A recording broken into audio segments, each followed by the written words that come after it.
EOB. Good morning, sir. Good morning to all. My name is Sibling Amma Tadia Jain. My topic is COPD. Introduction. Chronic obstructive pulmonary disease is a progressive lung disease that causes airflow limitation, breathing difficulty, and reduced oxygen supply.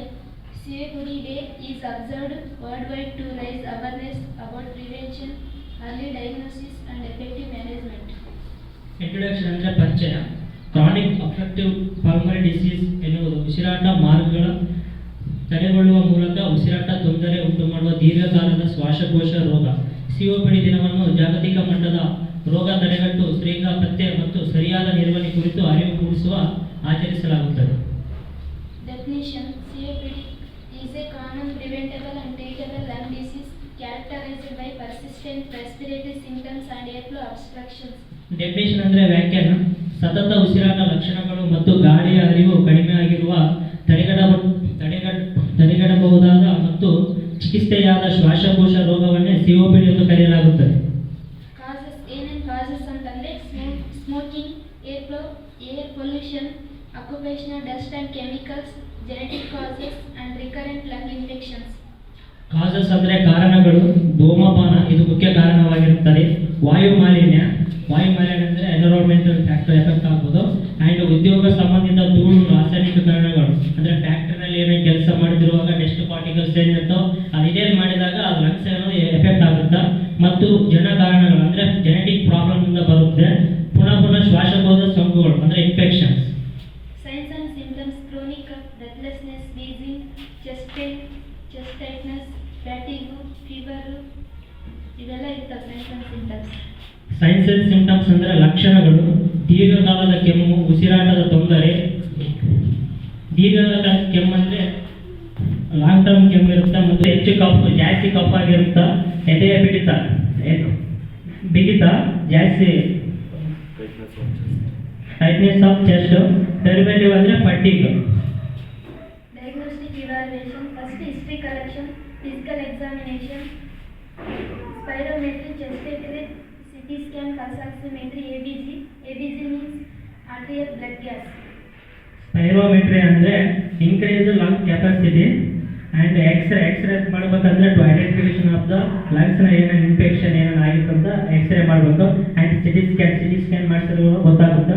ಮತ್ತು pulse oximetry is normal 88 to 98.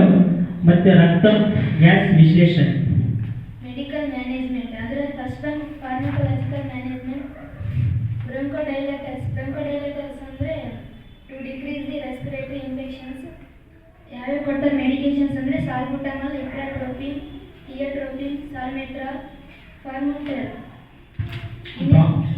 ಬ್ರಾಂಕೋಡೈಲೇಟರ್ಸ್ ಅಂದರೆ example ಸಾಲ್ಬುಟಮಾಲ್, ಐಪ್ರೋಟ್ರೋಪಿಯಂ and ಮೆಟ್ರೋಲೈಡ್ and ಸಾಲ್ಟ್ರಲ್ and ಥಿಯೋಟ್ರೋಪಿಯಂ. ಸಾಲ್ಬುಟಮಾಲ್ ಅಂದರೆ decrease ಮಾಡೋದು lungs infection ಆಗಿರುತ್ತೆ ಅದು.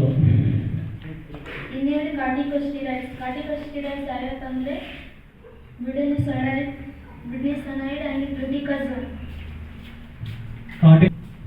ಫಾಸ್ಫೋಡೈಎಸ್ಟರ್ 4 inhibitors. Example roflumilast. ಇನ್ನೊಂದು injection ಯಾವುದಂದ್ರೆ theophylline. ಯಾಕೆ ಕೊಡ್ತಾರಂದರೆ use to treat the respiratory symptoms. Antibiotics ಯಾವ ಅಂದರೆ ಅಜಿಥ್ರೊಮೈಸಿನ್, ಅಮೋಕ್ಸಿಸಿಲಿನ್ ಆ್ಯಂಡ್ ಕ್ಲಾವಿನೆಲಿಕ್ ಆ್ಯಸಿಡ್. ಮ್ಯೂಕಲೈಟಿಕ್ಸ್ ಯಾಕೆ ಕೊಡ್ತಾರೆ ಅಂದರೆ break down the mucus. Example ಅಸಿಟಲ್ ಸಿಸ್ಟೈನ್.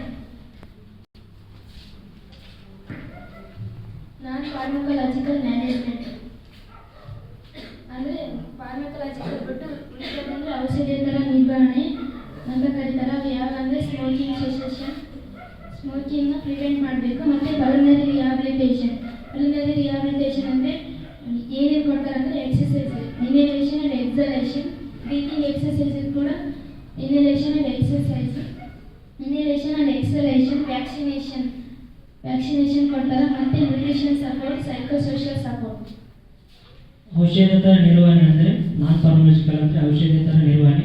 ಧೂಮಪಾನ ನಿಲ್ಲಿಸುವುದು ಆ್ಯಂಡ್ ಪಲ್ಮನರಿ ಪುನರ್ಚೇತನ, ಉಸಿರಾಟ ವ್ಯಾಯಾಮಗಳು ಅಂದರೆ ಎಕ್ಸಸೈಸ್ ಮಾಡಬೇಕು, ಲಸಿಕೆಗಳು ವ್ಯಾಕ್ಸಿನ್ಸ್ ತಗೋಬೇಕು ಆ್ಯಂಡ್ ಪೌಷ್ಟಿಕ ಬೆಂಬಲ ಅಂದರೆ ಫುಡ್ ಚೆನ್ನಾಗಿರೋ ತಗೋಬೇಕು ಆ್ಯಂಡ್ ಮಾನಸಿಕ ಸಾಮಾಜಿಕ ಬೆಂಬಲ ಸೈಕಲಾಜಿಕಲ್ ಸಪೋರ್ಟ್ ಮಾಡಬೇಕು. ಆಕ್ಸಿಜನ್ ಥೆರಪಿ ಎದಕ್ಕೆ ಕೊಡ್ತಾರೆ ಅಂದರೆ ಲಂಗಿಗೆ ಇನ್ಫೆಕ್ಷನ್ ಆಗುತ್ತೆ, ಅಲ್ಲಿ ಉಸಿರಾಟಕ್ಕೆ ತೊಂದರೆ ಆಗುತ್ತೆ, ಅವಾಗೆ ಆಕ್ಸಿಜನ್ ಥೆರಪಿ ಕೊಡ್ತಾರೆ. ಅದರಲ್ಲಿ ಪಾಯಿಂಟ್ಸ್ ಏನಂದರೆ ಯೂಸರ್ ಫಾರ್ ಕ್ರೋನಿಕ್ ಹೈಪೋಕ್ಸಿಮಿಯಾ ಅಂದರೆ decrease the oxygen level in the blood, improve the survival, maintain the SpO2 88 to 92%. Oxygen therapy ಅಂದರೆ ಆಮ್ಲಜನಕ ಚಿಕಿತ್ಸೆ, ನಿರಂತರ ಕಡಿಮೆ ಆಮ್ಲಜನಕ ಮಟ್ಟದ ರೋಗಿಗಳಿಗೆ ಆ್ಯಂಡ್ ಜೀವಿತಾವಧಿ ಸುಧಾರಣೆ. SpO2 ಅಂದರೆ normal SpO2 88 to 92. Surgical management, lung volume reduction surgery. Bullectomy ಅಂತಂದರೆ ಆಲ್ವಿಯೋಲಗೆ ಇನ್ಫೆಕ್ಷನ್ ಆಗಿತ್ತು, ಆವಾಗ ಆ ಆಲ್ವಿಯೋಲೈಸ್ನ ರಿಮೂವ್ ಮಾಡ್ತಾರೆ, ಅದಕ್ಕೆ ಗುಲೆಕ್ಟಮಿ ಅಂತ ಕರೀತಾರೆ.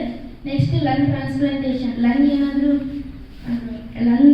ವರ್ಕ್ ಮಾಡ್ತಿಲ್ಲಪ್ಪ ಅಂದರೆ ಅದು ತೆಗೆದುಬಿಟ್ಟು ಬೇರೆದು ಲಂಗ್ ಡೆತ್ ಆಗಿತ್ತಲ್ಲ ಅವ್ರದ್ದು ತೆಗೆದಿರ್ತಾರಲ್ಲ ಅವ್ರದ್ದು ಇವರಿಗೆ ಟ್ರಾನ್ಸ್ಪ್ಲಾಂಟೇಷನ್ ಮಾಡ್ತಾರೆ, ಅದನ್ನ ಲಂಗ್ ಟ್ರಾನ್ಸ್ಪ್ಲಾಂಟೇಷನ್ ಅಂತ ಕರೀತಾರೆ. ಸರ್ಜಿಕಲ್ ಮ್ಯಾನೇಜ್ಮೆಂಟ್ ಅಂದರೆ ಶಸ್ತ್ರಚಿಕಿತ್ಸೆ, ಶ್ವಾಸಕೋಶ ಭಾಗ ಕಡಿತ ಶಸ್ತ್ರಚಿಕಿತ್ಸೆ, ಎಲ್ಲಿ ಇನ್ಫೆಕ್ಷನ್ ಆಗಿರುತ್ತೋ ಅದನ್ನು ರಿಮೂವ್ ಮಾಡ್ತಾರೆ. ಬುಲೆಕ್ಟಮಿ ಆ್ಯಂಡ್ ಶ್ವಾಸಕೋಶದ ಬದಲಾವಣೆ. Management during acute exacerbation, nebulisation ಕೊಡ್ತಾರ ಆಲ್ಮೋಸ್ಟ್ ಆಲ್ ನೋಡಿರ್ತೀರಿ. Second years and third years government ಹಾಸ್ಪಿಟ್ಲಲ್ಲಿ ನೆಬ್ಲೈಜೇಷನ್ ಜಾಸ್ತಿ ಕೊಡ್ತಾರೆ. ಅದರಲ್ಲಿ ಏನು ಯೂಸ್ ಮಾಡ್ತಾರೆ ಅಂದರೆ ಸಾಲ್ಬುಟಮಾಲ್ ಮತ್ತು ಬುಟಿಸರಾಯ್ಡ್ಸ್ ಅಂತ ಯೂಸ್ ಮಾಡ್ತಾರೆ. ಸಿಸ್ಟಮಿಕ್ ಸ್ಟೀರಾಯ್ಡ್ಸ್, ಅವಾಗಲೇ ಹೇಳಿದ್ರೆ ಸಿಸ್ಟಮಿಕ್ ಸ್ಟೀರಾಯ್ಡ್ಸ್ ಅಂದರೆ ಕಾರ್ಟಿಕೋಸ್ಟೀರಾಯ್ಡ್ಸ್, ಎಕ್ಸಾಂಪಲ್ ಡೆಕ್ಸಾಮೆಥಾಸೋನ್, ಪ್ರೆಡ್ನಿಸೋಲೋನ್ ಇವ್ರು ಕೊಡ್ತಾರೆ. ಆಮೇಲೆ ಆಕ್ಸಿಜನ್ ಥೆರಪಿ, ಆಕ್ಸಿಜನ್ ಕೊಡ್ತಾರೆ. ಆ್ಯಂಟಿಬಯೋಟಿಕ್ಸ್ ಇವತ್ತು ತಾನೇ ಹೇಳಿದಾರೆ, ಅಮೋಕ್ಸಿಲಿನ್, ಆ್ಯಂಪಿಸಿಲಿನ್ ಮತ್ತು BPAP ಅಂತಂದರೆ ವೆಂಟಿಲೇಷನ್. ಮ್ಯಾನೇಜ್ಮೆಂಟ್ ಅಕ್ಯೂಟ್ ಎಕ್ಸ್ಪಲ್ಷನ್ ಅಂದರೆ ತೀವ್ರಗೊಳ್ಳುವ ಸಂದರ್ಭದಲ್ಲಿ ಏನೇನು ಕೊಡ್ತಾರಪ್ಪ ಅಂದರೆ ನೆಬ್ಲೈಜೇಷನ್, ಸಿಸ್ಟಮಿಕ್ ಕಾರ್ಟಿಕೋಸ್ಟೀರಾಯ್ಡ್ಸ್ಗಳು ಮತ್ತು ಆಕ್ಸಿಜನ್ ಥೆರಪಿ ಅಂದರೆ ಆಮ್ಲಜನಕ ಚಿಕಿತ್ಸೆ. ಆಂಟಿಬಯೋಟಿಕ್ಸ್ ಎಕ್ಸಾಂಪಲ್ ಅಮೋಕ್ಸಿಲಿನ್, ಸೆಫಿಕ್ಸಿನ್, ಸಿಪ್ರೋಡಾಕ್ಸಿನ್ ಮತ್ತು PAP ventilation. Prevention, avoid smoking, reduce exposure to pollutants, use mask in dirty work places, regular exercise, routine health checkups. Prevention ಅಂದರೆ ತಡೆಗಟ್ಟುವಿಕೆ. ಯಾವ ಥರ ತಡೆಗಟ್ಟಬೇಕು ಅಂದರೆ ಧೂಮಪಾನ ತಪ್ಪಿಸಿಕೊಳ್ಳುವುದು, ಅಂದರೆ ಪೇಷಂಟ್ ಆಗಲಿ ಯಾರ ಫ್ಯಾಮಿಲಿ ಆಗಲಿ ಅವ್ರು ಸ್ಮೋಕಿಂಗ್ ಭಾಳ ಮಾಡ್ತಿರ್ತಾರೋ ಅವರಿಗೆ ನಾವು ಸ್ಮೋಕ್ ಮಾಡಬಾರ್ದು ಅಂತ ಹೇಳ್ಬೋದು. ಆ್ಯಂಡ್ ವಾಯು ಮಾಲಿನ್ಯದಿಂದ ದೂರ ಇರಬೇಕು. ನೆಕ್ಸ್ಟ್ ಧೂಳಿನ ಪ್ರವೇಶದಲ್ಲಿ ಮಾಸ್ಕ್ ಧರಿಸಬೇಕು ಆ್ಯಂಡ್ ನಿಯಮಿತ ವ್ಯಾಯಾಮ, ಆರೋಗ್ಯ ಪರೀಕ್ಷೆಗಳು ಮಾಡಬೇಕು. Conclusion, COPD is a preventable disease but requires long-term management. Awareness through the programs like COPD Day helps promote early ದೀರ್ಘಕಾಲದ ನಿರ್ವಹಣೆ ಅಗತ್ಯ.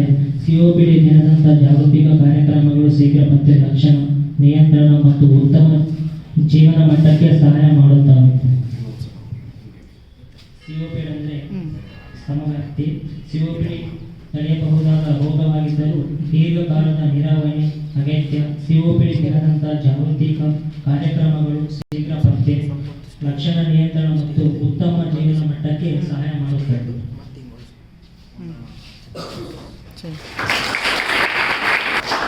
ಅರ್ಥ ಆಯ್ತಾ? ಹೆಂಗ್ ಮಾಡಿದ್ರಿ ಇಬ್ರು ಕ್ಲಾಸ್? ಚೆನ್ನಾಗಿ ಮಾಡಿದ್ರಿ. ಸಿದ್ಲಿಂಗಮ್ಮ ಹೆಂಗ್ ಮಾಡಿದ್ರಿ ಹೇಳ್ರಿ, ಕಮೆಂಟ್ಸ್.